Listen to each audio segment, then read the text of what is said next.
Schönen guten Abend zum heutigen Vortrag von Vasa Perović vom Büro Bevk Perović aus Ljubljana.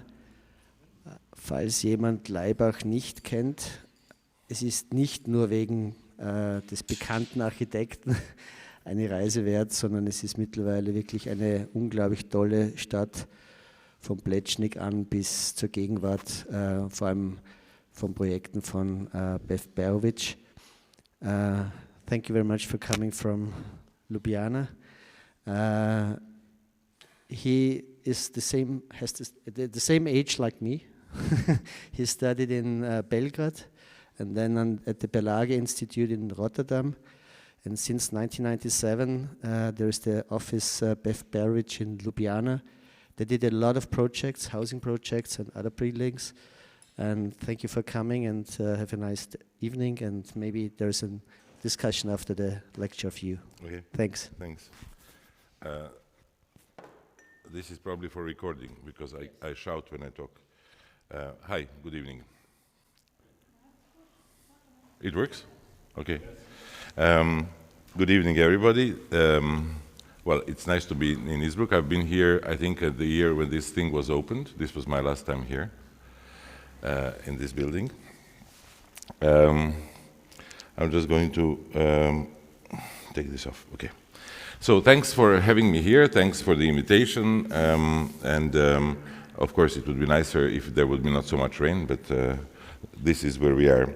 I'm going to talk about a few projects that are, okay, as Arno said, yes, of course, he reminded me of my age, and he reminded me also how long we actually have an office. Until recently, we were considered the young generation of Slovenian architects, but that all of a sudden changed. Now we are on our way out. But when Arno was phoning me to ask me for the title of the lecture, I just had to think of something, and I just gave this name. But it's not because I had a great idea what I was going to talk about, but because I was doing something else with this name at the same time. I was doing a project or a curatorial project in an art gallery in Lisbon, where I gave this title because a lot of our work and a lot of our work also revolves around art, because we do exhibitions and we work with artists.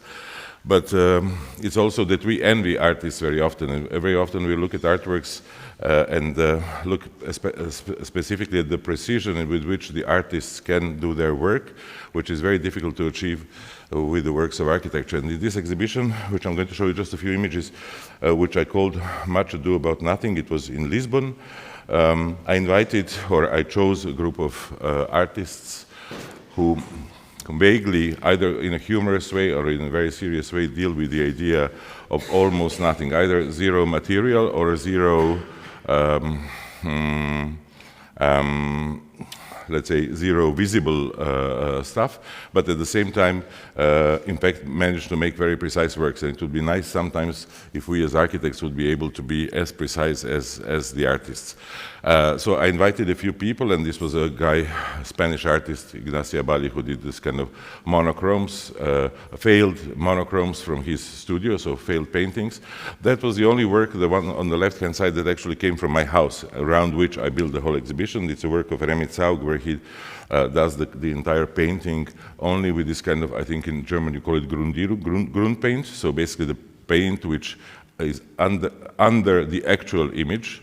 So the whole painting is done in this kind of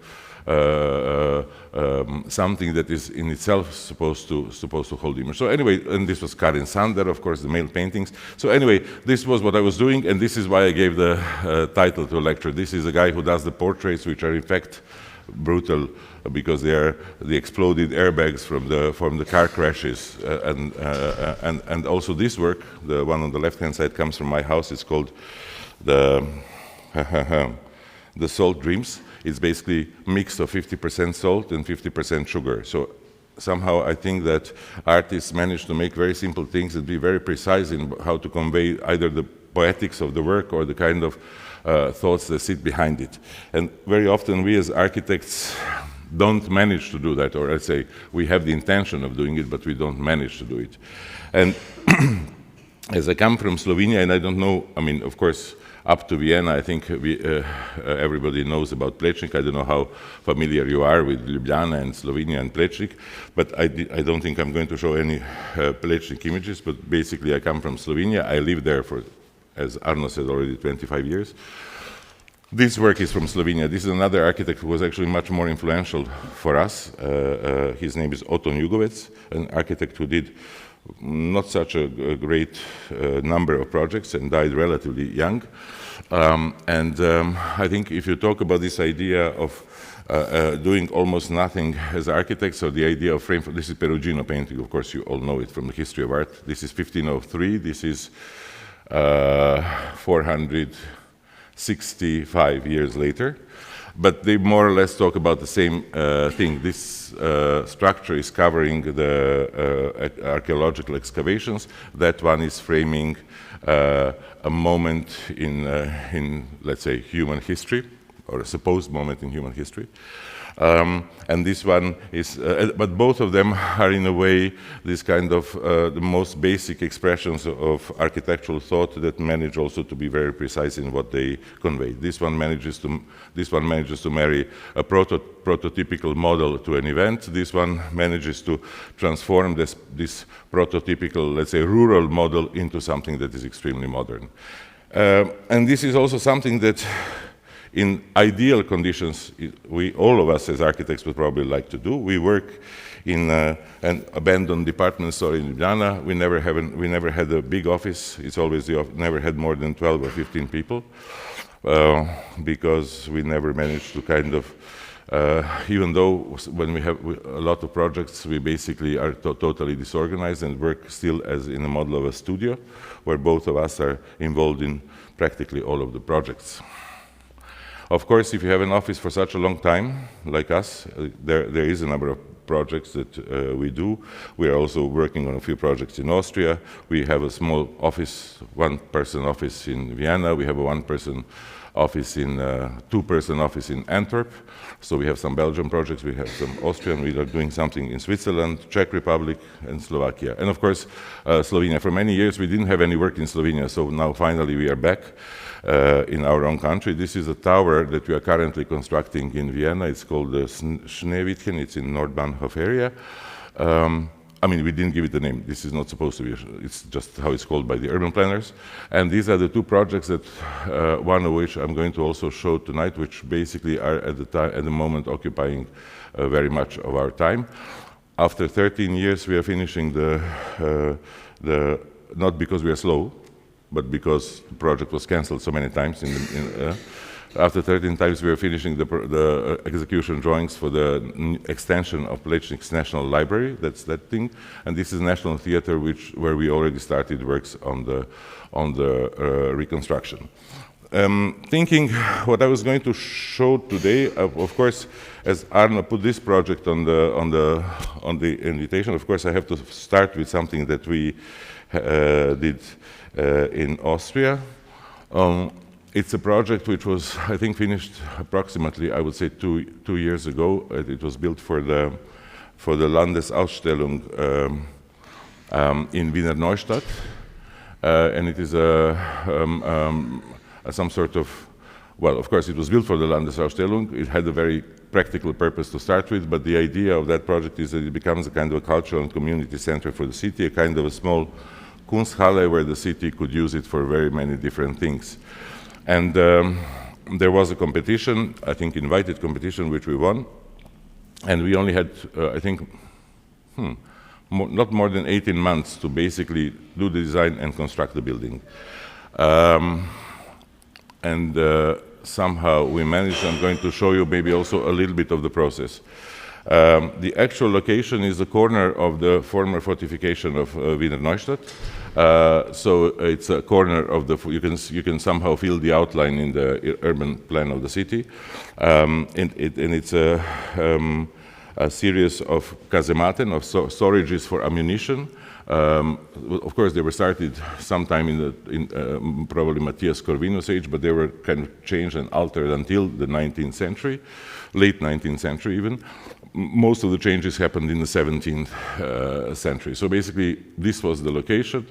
we were invited to have a look at the site, but this is completely, what you see here was completely at the time, completely underground. It's right next to the city park.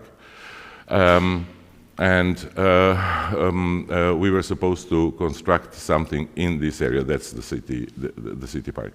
So when you go to see it, it's a typical small city situation. It's some sort of a leftover piece of a city park, a little bit romantic image of kind of abandoned, if you want.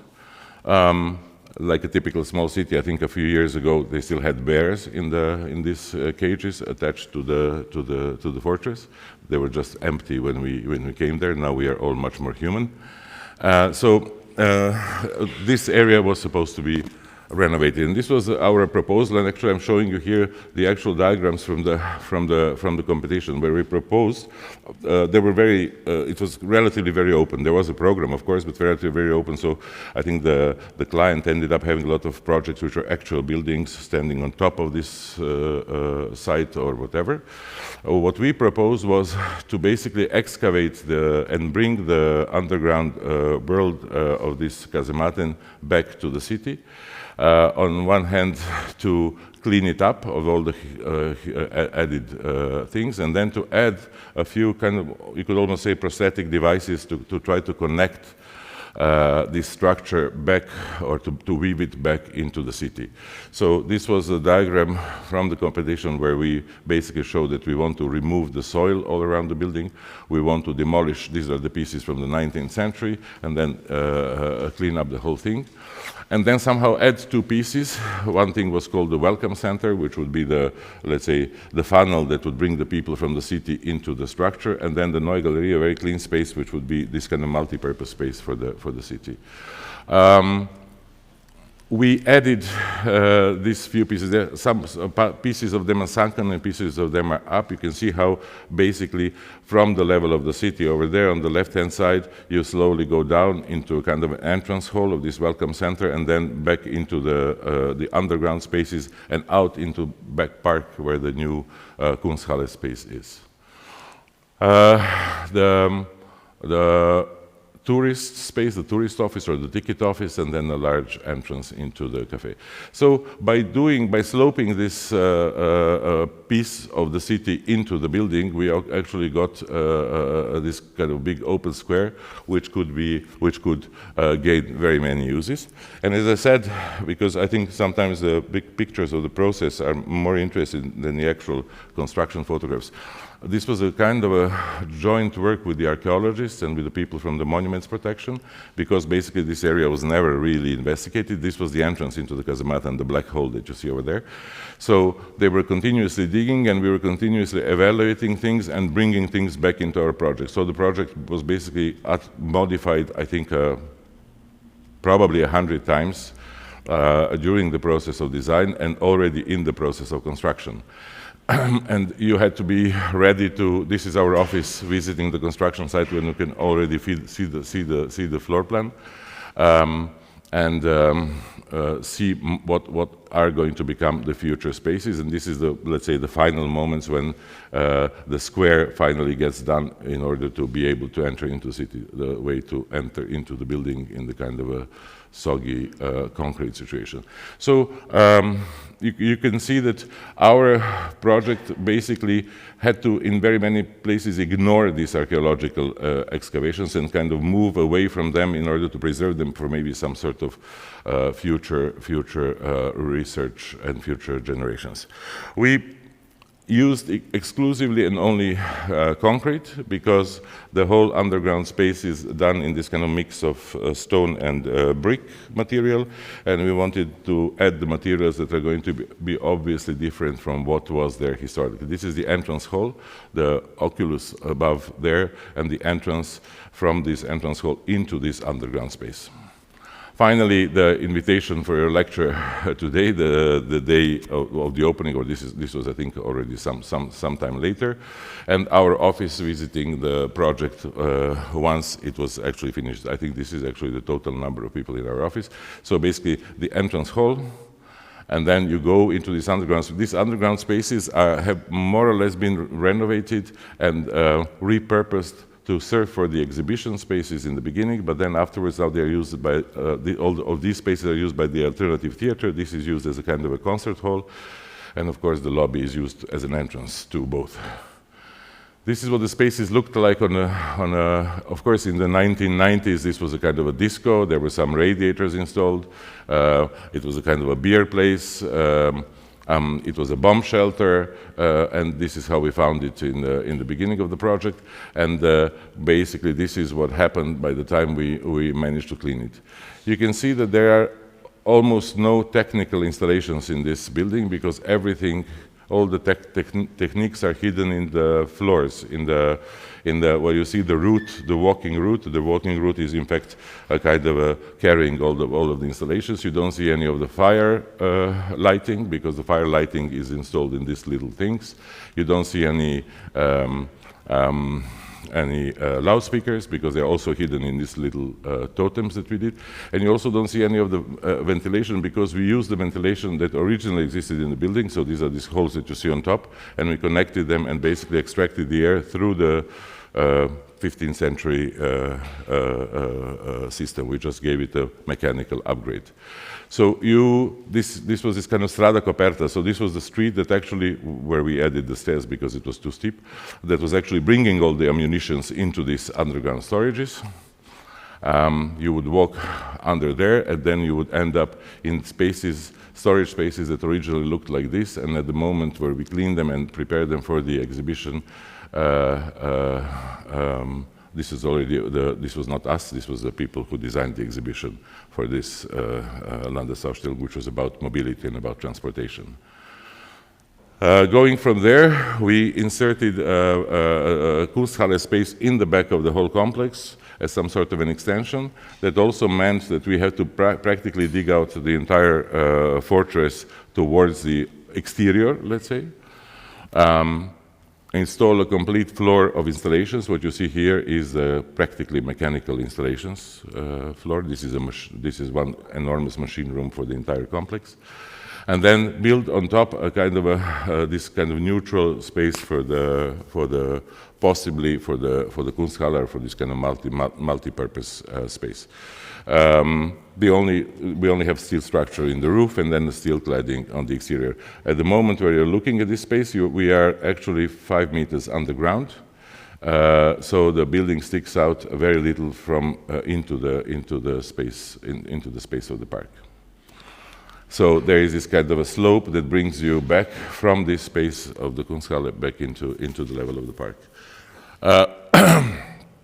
We wanted to use a little bit of this kind of iconography, either a childish drawing of an extension of a fortress, or if you want, a kind of an industrial a roofing which brings in the light into these new spaces.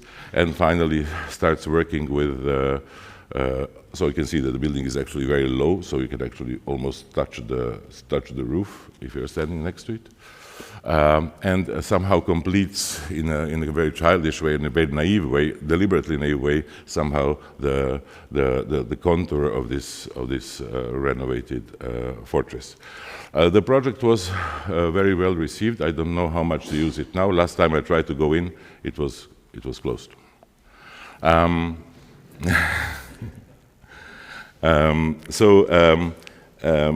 This was I would say, a very intense experience. This is something that we are used to, that somehow every project also develops not only its design logic and kind of the logic of the idea that we're trying to pursue, but also a kind of a, if you want, a kind of a tempo of construction. This is one project that we constructed. It was also finished maybe, I think now already 2.5 or 3 years ago. It's a mosque in Ljubljana, the only mosque in Slovenia and the only mosque in Ljubljana, and probably is going to stay like that for quite a long time in the future. The Islamic community of Slovenia is mainly former immigrant community. Of course, a lot of those people have been now are Slovenes and live in Slovenia second or third generation, but it's mainly the workers, Bosnian workers who came in the 60s to Slovenia, 60s, 70s. All the construction sites still today will have a lot of Bosnian workers. So basically they have been trying to build a mosque for more than 50 years. There was always a very good reason why not to build a mosque. And finally, the city mayor somehow enabled the community to buy a kind of a wasteland very near the center of the city, but a kind of an industrial wasteland where the train tracks enter into the city. This is the beginning of the railway station. As a location for the new mosque. And somehow this whole area is supposed to be reconstructed, and also we are designing a few of the housing projects now in this area. So there was a very big international competition for the mosque, which we won, but mainly by proposing that all of the it was mosque and a cultural center. So there is a school, there is office building, there is this. Most of the projects were proposing a single building. They were proposing some sort of building that would combine a lot of programs in a single entity. Mattia and I, or our office, we had the problem. This is all invented. No, this doesn't exist. We had the problem that this was basically the idea not problem, but basically we had the idea to kind of create this kind of minimum of urbanity in this kind of urban wasteland. We said, okay, how do we now drop some sort of mega building into it? So we split the programs and tried to create this minimum urbanity within the mosque complex itself. And it, in a way, followed the traditional model of how for example, city of Sarajevo was developed from the 15th century, from the beginning of Turkish times onwards. There were mosques planted in this kind of a narrow field that defines the city. So the mosque was planted in an empty land, then around it there would be so-called mahala, so like the little shops and the stuff would be accumulated around it, and then the city would expand around it. So we said, okay, why don't we see that this mosque is also going to be a point where this whole part of the city is going to develop and provides this kind of minimum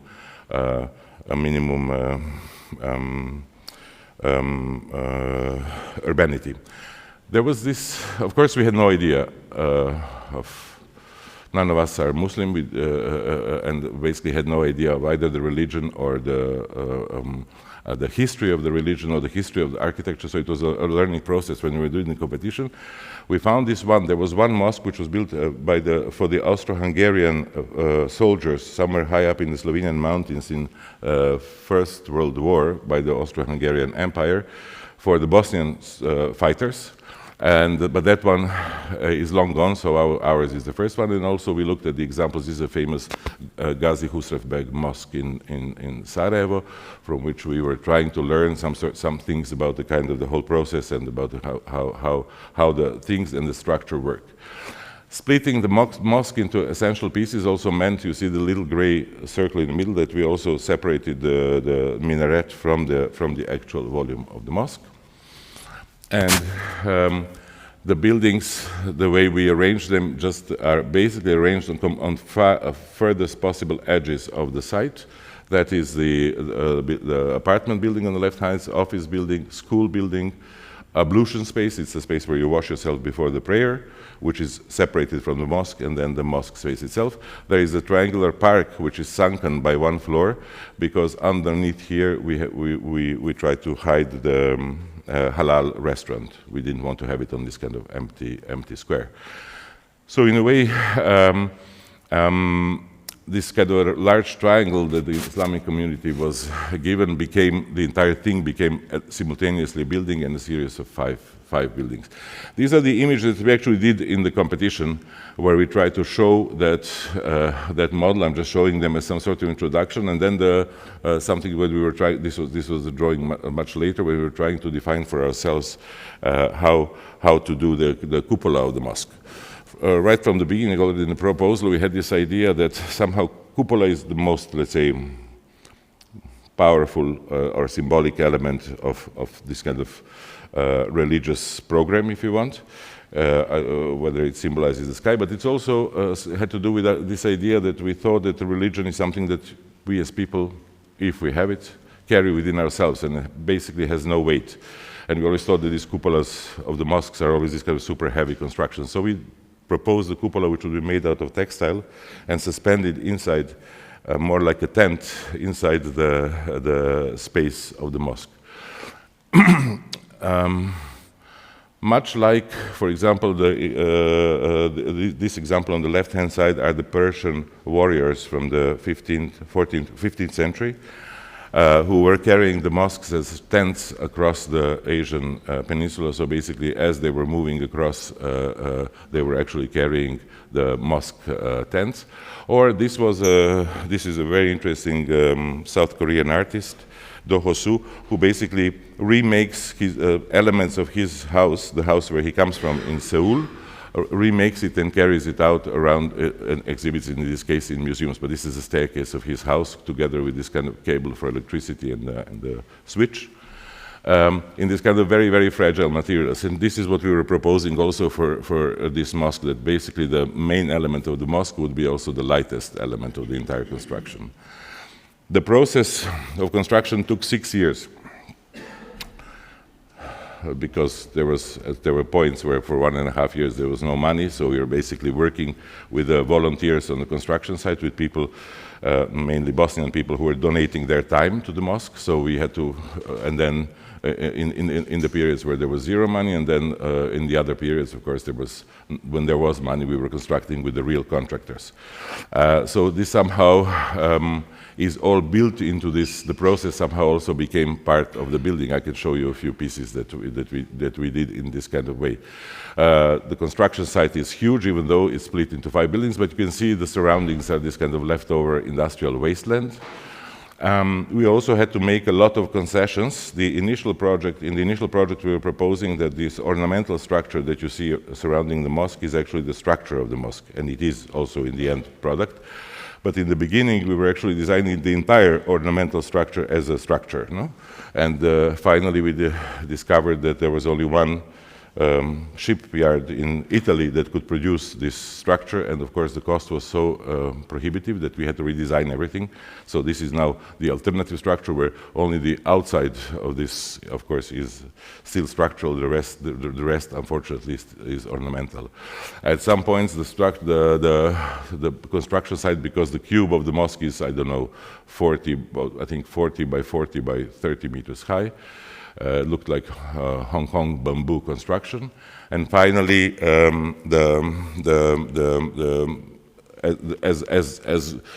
you can see, the structure it's an exoskeleton. So basically, the structure supports the facades towards the interior. So in a sense, the interior of the mosque is a public space for us. And then these are the acoustic and lighting elements on top, which actually look very small, but are bigger than this here, bigger than these circles on the ground. Which basically help, of course, the acoustics of the building, but also in a way evoke this old mosque. Always had this kind of spaces in front of them which were covered by this kind of series of calotte roofs, and we kind of overlapped it with the real mosque, because our mosque is immediately accessed. It doesn't have this kind of space before it, so in a way we have it all together. The combination of this kind of structural and ornamental elements now becomes the facade of the mosque. This was the construction. Of course, our initial idea was killed by the fire engineers. We wanted to have this a silk material that you use for parachutes, which of course is extremely flammable. So we found a German producer, and we had to provide some structure, because the fire engineers wouldn't allow the textile to be suspended without a structure, that it would be too accessible to flames. And finally, this is an Austrian office. I think it maybe a Viennese office that came to visit the site in the last days of the construction site, and they sent us this picture. So we have the 5 buildings. All of the 5 buildings have this. In this case, it's a structural facade. In this case, it's a pure ornamental facade, which overlooks this empty square. All of the buildings, this is the triangular park. You can see how the railway basically touches upon our complex. You can see the series of top lights in the mosque, so it coincides with this kind of calotte roofs. And the new street, now we are already going to construct housing on this location here, the new street, and basically how you approach the mosque complex from the city. Whenever the mosque complex faces the city, we use the traditional Slovenian materials. So this is the large wood facade for the apartment building. The lower part is the kindergarten, and on top is the apartments. So towards the outside, the buildings are wooden, and towards the interior, they are all white. So, for example, this floor, which is a kind of a terrazzo in terrazzo, these are terrazzo circles, was made in this period that I told you, when we didn't have the money, and for 1.5 years we had to do something on the construction side. So we made these contractors who were donating time cast in sewage tubes, plastic sewage tubes, cast the white concrete, and then we sliced it like a sausage, and then it was used here as a basic terrazzo, so that then the whole surface was cast in a second terrazzo, which is light gray. So in a sense, there was a lot of this kind of appropriation given even though it looks very precise and very defined and very finished, but there was in fact quite a lot of appropriation.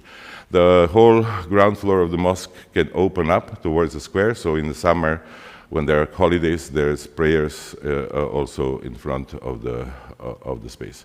The library building, and this is the office building, the library on the ground floor, and the kind of a, not really religious school, but kind of a weekend school for the Bosnian kids on the upper floors.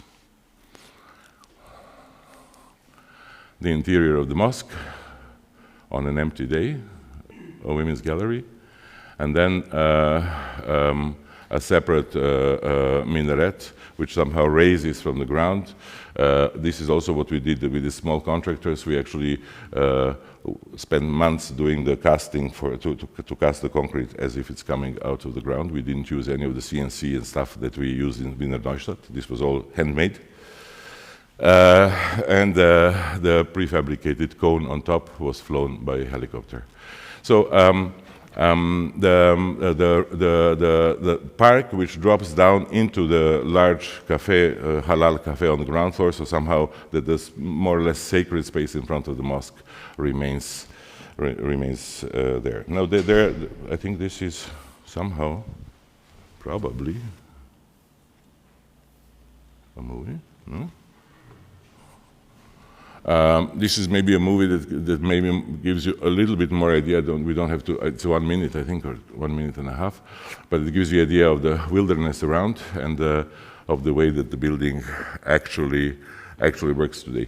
The moment we won the competition, the Islamic community wanted to cancel the contract with us because this was not the mosque that they wanted.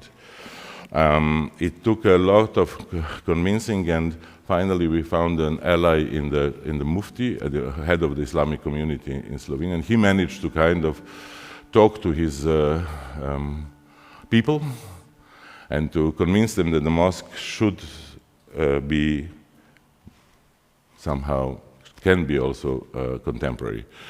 This is the school, this is the mosque, this is not a render, this is the actual footage.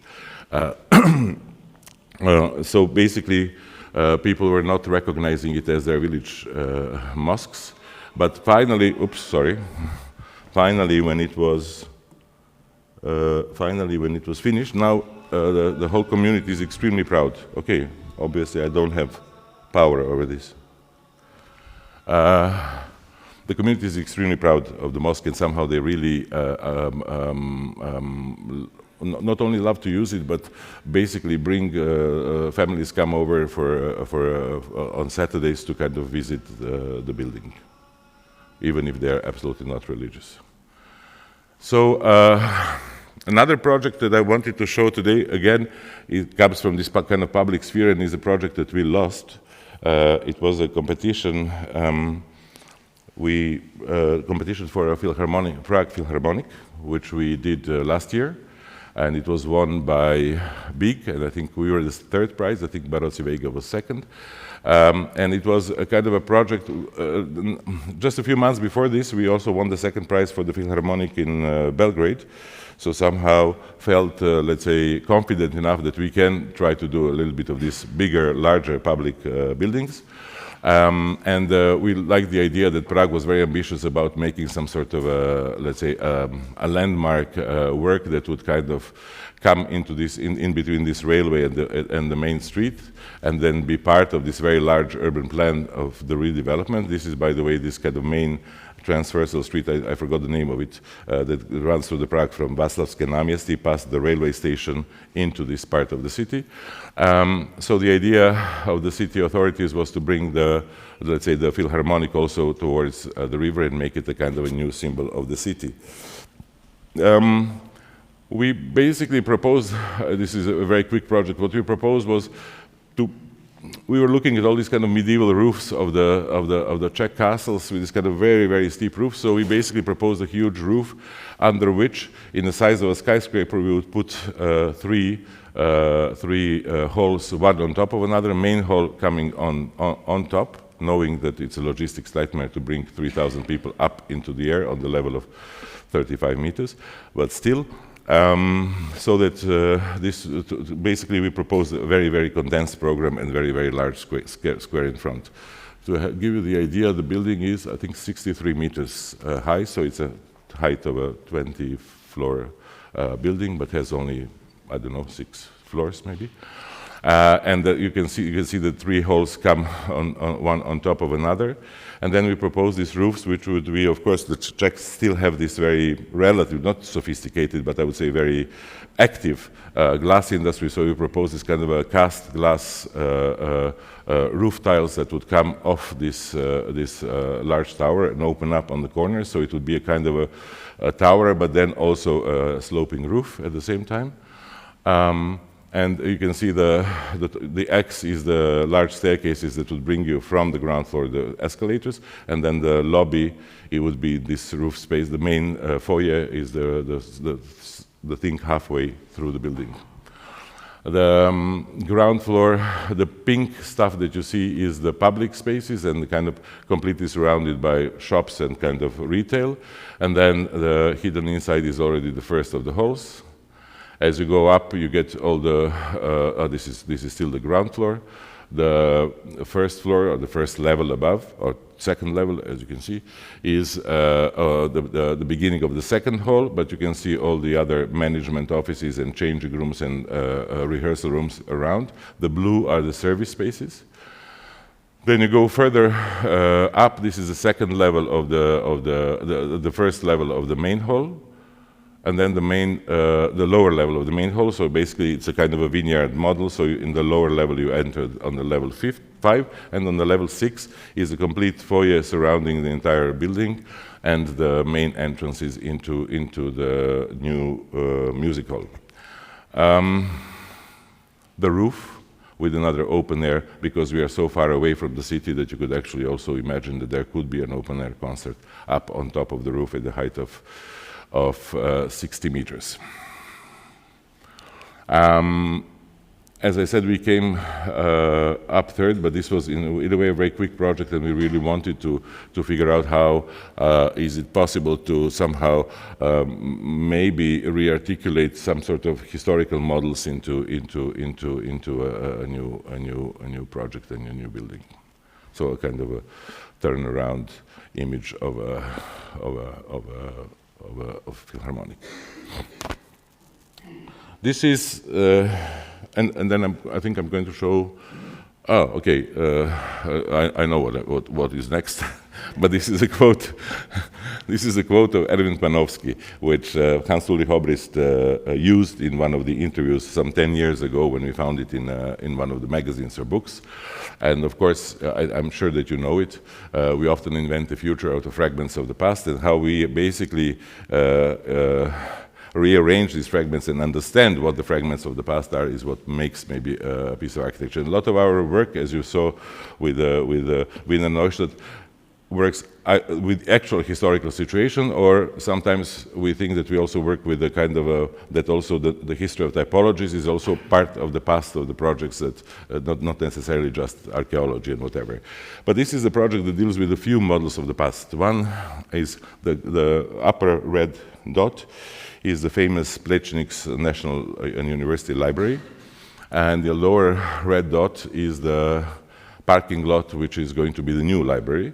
And this is the project that I told you that we are working on for already 13 years, because every time a right-wing government comes, it cancels the project. Then the left-wing government comes, it wants the project back again, but doesn't have the money. So we're always kind of in between, and now this project would probably be third grade, or first grade of middle school, if it would be a human. And so we keep on starting and stopping, and the directors change, and we change the program, but we are still trying to keep somehow. So we had two histories. One is this, you know, that Jože Plečnik is somehow the let's say, the main historic, cultural persona of Slovenia, if you want, but also somehow the most important architect of the 20th century active in Slovenia. He has this kind of masterpiece building. That's the reading room of the library. So you have that as one history. This is this famous reading room, which is, I guess the people that have seen it, you know that you go like this, and then the kind of reading room is oriented into the completely opposite way of what you expect the structure of the building should be. And it has this kind of really kind of domestic, but at the same time domestic and monumental thing. And then there is this parking lot next door, which basically underneath contains all this archaeology, and this is the second history, the history of Ljubljana. Wherever you dig in Ljubljana, in the center of the city, you're in a Roman city, because there was a Roman city of Emona is practically under the entire center. So the idea of the competition, which we won now already 12 or 13 years ago, was to have archaeological excavations underneath, like a museum, and then to build a library on top of that museum. What we proposed something different. We proposed that basically to not build a museum, but just to use the archaeological excavations as a starting point for the new building, but also as the spaces of the new building. Because we claimed that these archaeological excavations are of course important for the history of the city, but not that of such high quality to deserve a separate museological presentation. It was accepted as an argument, and finally we are putting the library in between a Roman city. Our library is somewhere here, in this part of the city, so not that far from the forum, and this is what has been excavated. Also the space of our library has been excavated somewhere here, no? And what we know was there, and there are a lot of things that we have no idea was there. So there's these two histories. One is a kind of history for the architects, the other one is the history for the archaeologists. But then there is, they come together, for example, in this project of Plečnik. This was, Plečnik had a, let's say, gave himself a lot of freedom in working with historical. This is a Roman wall up until this level, no?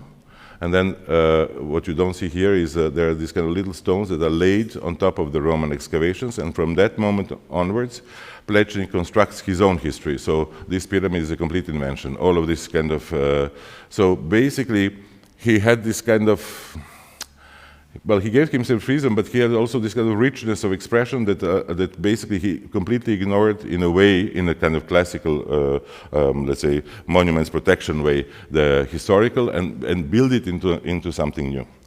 So when we started working on the project, this was a very large international competition. The jury was chaired by Ken Frampton, who was also my teacher many years ago. And Luis Fernandez Galeano, and this is the plan some of the images are actually from the competition, some are the new images from the project. This is the Ljubljana University. Ljubljana is alive, probably like Innsbruck, because of the university, because of this kind of confetti spread of university buildings across the city is what makes the city alive today. This is the School of Architecture. My studio is here. This is this philosophy, this is university library, and that's the rector's palace.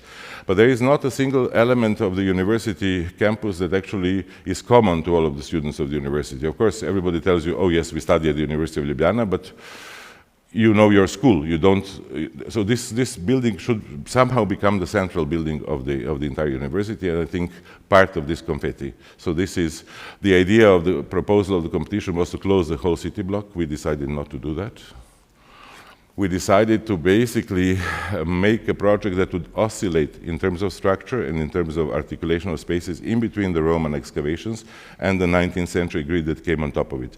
And they are not aligned. They are moved by 15 degrees. So in a sense, you have a 19th century city which is a bit askew in relation to Rome. So we inserted so there's this kind of Cardo and the Comanus intersection, and we inserted the structure in the kind of leftover spaces in between all of these buildings. What you see here, this pinky thing is a cloaca. So we constructed a kind of very accidentally, when we were doing this, you can see the plan of Plečnik's library. We realized that actually the scale of this kind of decumanus in this case, is in fact exactly the scale of Plečnik's by accident. This was not our ingenious work with proportions. The size of Plečnik's reading room in the old library, to which we tried to somehow refer. So that became somehow the central spine of the building. This is the evolution of the project. In the beginning, the university had the idea that they wanted to put 1.6 million books on the upper floors of the library because we couldn't build under the archaeology. No? There were even projects that were proposing to remove the archaeology, build the basement, bring the archaeology back, but we didn't do that. So we actually made that. And then the evolution is that today, of course, the library is a strange book is a strange thing in the beginning of the 21st century. It's kind of but still, the new library is going to be a completely open access library. So all of the floors are going to be open, and except for the few offices, it's going to be just like one large room in the city. What you see here is, in fact, the facade, but at the same time the structure of the building, because these piles that we insert in between archaeological, which are kind of, how do you call it, screwed in between archaeological excavations, go up and become the facade of the building. So in a sense, it's simultaneously a way to do a foundation of the building, and to do a wall of the building, and to do a structure of the building. And you will see that some of them are of different, because structurally they work, piles in such small distance basically act as a wall. And then we could also, depending on the load and depending on the need for light, let's say split them a little bit more. So there are places where there's less structure in the building. So that means that behind there are spaces that need more light. So these were the let's say initial ideas of the project. The pink is it's practically all one room. There are practically almost no doors in the building. You climb up from this, from Cardo up into the library world above, in between the archaeological ruins. So these were the early drawings. You will see on the video the new layouts for the library. So this was basically a combination of storage and reading spaces. Now they are all mixed. You can see that this is partially prefabricated, but this is the structure of the pile that's in the basement. And the section of the building through this kind of main reading room, which is no longer as kind of a single space like in Plečnik's time, but is this kind of ascending staircase, because all of the white spaces that you see below, the brown things are the open air reading rooms, the white spaces are the kind of hidden reading rooms, private reading rooms of the library. So the program has, of course, somewhat changed. The entrance staircase, which has this kind of fake perspective, which plays a little bit with exactly what Plečnik did on his library, except ours is completely white, his is completely black. The reference is, of course, Plečnik was trying to work with stone, but whenever he didn't have money, which was most of the time, he was doing prefabs in concrete. So, in fact, the idea of continuing on this idea of prefabrication, the spaces, the casts of Rachel Whiteread, of course, as another reference, and somehow the building, which would maybe, if you want, from the outside, be also seen as a kind of a big bookshelf, so where the books would be played by the columns. And by splitting the columns, we would also gain more light inside. You can maybe best see it on this image. So in a sense, so it took 13 years. We changed the project 100 times, but still the idea remains the same, and we are about to start constructing it. My students have done this short video, which maybe shows you what it looks like now. So this is what the project looks like now. This is, of course, the current situation. The Roman ruins. The floors, you can see that the reading rooms are now along the entire length of the building. So there is a filter of books through which you go and enter into the reading spaces.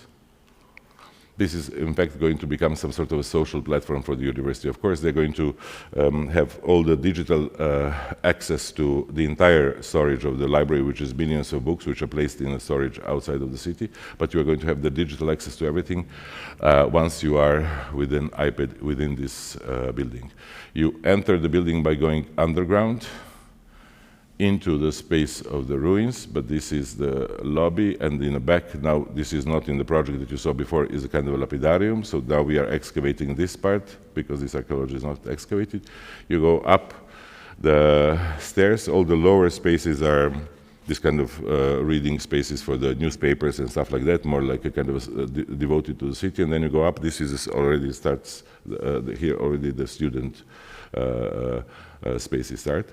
So the new reading room, with this kind of private reading rooms. And you can see also how we plan to construct it. It's going to be completely cast in concrete.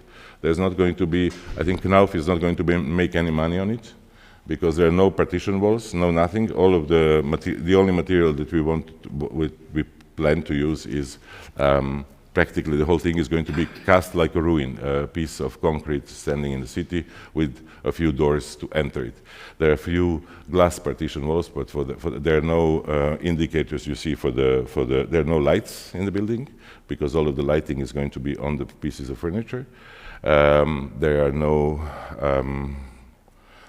except for the fire indicators, there's not going to be other technology visible. So in a sense, we try to, let's say, construct this, to make this pairing in between the Roman city and the 19th century city, but we also try to also already construct it as if it would be a kind of a ruin. Maybe just as the end, I would just like to show the smallest project that we did, but we still are very happy, and maybe it also illustrates the way in which we think sometimes you need to work. Sometimes we need to make less architecture rather than more. And it was a house that our friend bought and asked us to demolish it and to build him a nice, proper family house. And it was not a very nice building. It's a kind of a suburbia of Ljubljana, and it's some sort of a very sturdily built, you could say, peasant villa, so like a building with beginning of 20th century. But when we went to see it, we thought that it would be a pity. It was divided into 3 apartments, and we said it would be a pity to demolish it, because it's actually very properly built. It's super ugly, it's completely useless, but it's very difficult to use. But it still is very properly built. So we thought, okay, we tried to convince him that maybe it's worth considering a possibility to redo the building. So it became a process in which we acted as architects, but on a daily basis. So we went every day on a construction site. He made the deal with the contractors that they will be paid by the hour. So every day we would discover new things and try to rearrange things on a construction site. It became a building not so much about what the building is going to look like. These are the new windows, old windows. I mean, there is a whole series of decisions where we kept the old stuff, brought in the new stuff. We had to make the building larger because we needed kids' bedrooms. We had to insulate it, so this is what you see is the insulation. So you see the shadow of the old building because the size of the wooden pieces changes, so that somehow the old building is hidden within this new building. But in the interior, we had a plan what we wanted to basically demolish and how we want new interventions to be seen within the project of this, within this domestic space. But still, things had to be discovered and included into the project on the go. So, of course, the green things show you what we demolished or what we had to excavate. And then, as we progressed through the project, we had to make design decisions on a daily basis. We had this basic idea that we wanted to connect the floors, 3 previously unified and now separate apartments, into one thing. We wanted to keep as much of stuff as possible, and we wanted to make, let's say, the process of the construction completely visible. We didn't know, we kept the staircase, which is not great, but it somehow is part of the old house. We kept the old terrazzo, but then all of the where we had to demolish things, we cast a very neutral terrazzo. We started discovering all the paint layers, so it kind of looks a bit like a Pompeian ruin, even though it's an ugly 20th century house. So we tried preserving those layers on the go as we were progressing. so that the workspace in the house is this kind of Pompeian, not a little bit darker than Pompeian red, but let's say a reddish color, and then you have this intense blue color of the living spaces. This is what it looked like on the building side, so you actually had to be able to see what it could become in the future. Everything you can see on top, we already cast a piece of concrete. Every piece of concrete that we cast, it becomes, remains visible in the building. And then we started demolishing floors. This was a room, but we demolished the floor. We just cut the concrete, and the lower space became a dining room. So you come to the edge of your living room, and there is your dining room, and you can actually see the intervention that we made. This is what it looked like when we started it. And then on the lower floor, in the dining room, you go through and you end up in this area where you can make bread and have the kitchen and go out into the garden, because there is a sloping garden in the back. So in a sense, going up then with the same staircase going up into the bedroom areas, where of course, even though we added all these pieces, you can see what we added is this kind of a rough brick that you see painted. We still had to we also did the pieces of furniture that would unite more programs into one, because these people are very good. They actually wanted to live with as little stuff as possible. So we combined the beds and the tables and the pieces of storage, the absolute minimum to go to the roof, which of course is not on these pictures, but is now finished, because there is a kind of roof terrace and roof garden and a small glass sauna on the roof. So in some of the constructural decisions were very awkward, like this kind of triangular meeting of when we demolished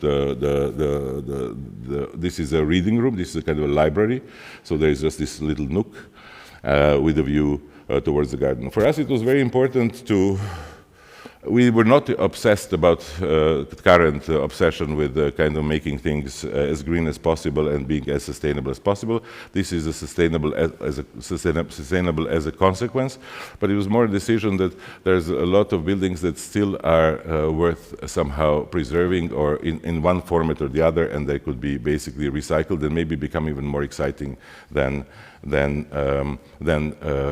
building something new. I'm just going to make the full circle with that basically these are the three nothings now. The middle one is the project of Plečnik, which basically I'm sure served as an inspiration for this, but was actually inspired by this. So it's this kind of a log pavilion in a castle garden some half an hour from Ljubljana. So all three architecture, whether invented or constructed in a way, show the idea of this kind of architecture as a frame for life, but also this kind of almost that with almost no means, or with the idea of, let's say, with nothing, you can actually construct some very precise responses in today's world. Okay, thank you.